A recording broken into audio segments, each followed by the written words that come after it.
Hello friends, आज आपको एक वर्ड के कमाल के यूजेस बताता हूँ। दोस्तों, ये डेली यूज़ का वर्ड है और ये वर्ड है फिट, FIT, फिट। अब देखिए इसकी कितनी मीनिंग्स हैं। ये वर्ड जो है ये वर्ब की तरह भी यूज़ होता है, नाउन की तरह भी यूज़ होता है और एडजेक्टिव की तरह भी यूज़ होता है। इतनी मीनिंग्स है, इनकी सारी मीनिंग्स जान के आप हैरान हो जाएंगे। वर्ब से स्टार्ट करता हूँ। तो ये वर्ड दोस्तों जब वर्ब की तरह यूज़ होता है तो देखिए इसकी कितनी मीनिंग्स है। पहली मीनिंग है किसी भी चीज़ का फिट आना, जैसे कोई शर्ट का फिट आना, शूज़ का फिट होना। इस तरीके से सेंटेंस में कैसे यूज़ करेंगे, जैसे बोल सकते हैं हम दीज शूज़ डोंट फिट मी, ये जूते मुझे फिट नहीं आते, या these shoes fit me perfectly, ये जूते मुझे पूरी तरह से बिल्कुल अच्छे तरीके से फिट आते हैं। ये पहली मीनिंग है। दूसरी मीनिंग है दोस्तों इसका वर्ब के ही रूप में, अगर कोई किसी काम के लिए, किसी जॉब के लिए बिल्कुल उपयुक्त है, बिल्कुल फिट कर जाएगा वहाँ पर।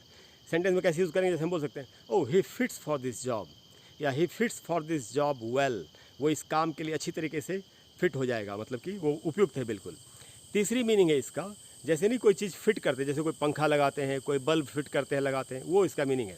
सेंटेंस में कैसे यूज़ करेंगे, जैसे आप बोल सकते हैं I need to fit the fan before the weekend, weekend के पहले मुझे पंखा लगाना है। अब आते हैं नाउन के ऊपर। नाउन के रूप में इसकी पहली मीनिंग है दौरा, दौरा जो पड़ जाता है किसी को, जैसे मिर्गी का दौरा, बहुत गुस्से का दौरा। सेंटेंस में कैसे यूज़ करेंगे, जैसे हम बोल सकते हैं he was having a fit of epilepsy, उसको मिर्गी का दौरा पड़ गया। या he was having a fit of rage, उसको बहुत अत्यधिक गुस्से का दौरा पड़ गया।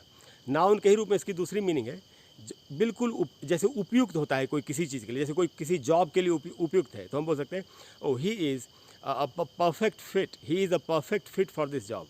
तो नाउन के रूप में ये इसकी दो मीनिंग्स हुई। अब आते हैं एडजेक्टिव के रूप में। एडजेक्टिव के रूप में इसकी जो मीनिंग है वो है, जैसे कोई आदमी बिल्कुल हेल्थी होता है, बिल्कुल तंदुरुस्त होता है, तो हम बोल सकते हैं oh he is fit, he is perfectly fit, यानी वो शारीरिक रूप से बिल्कुल तंदुरुस्त है, बिल्कुल सही है।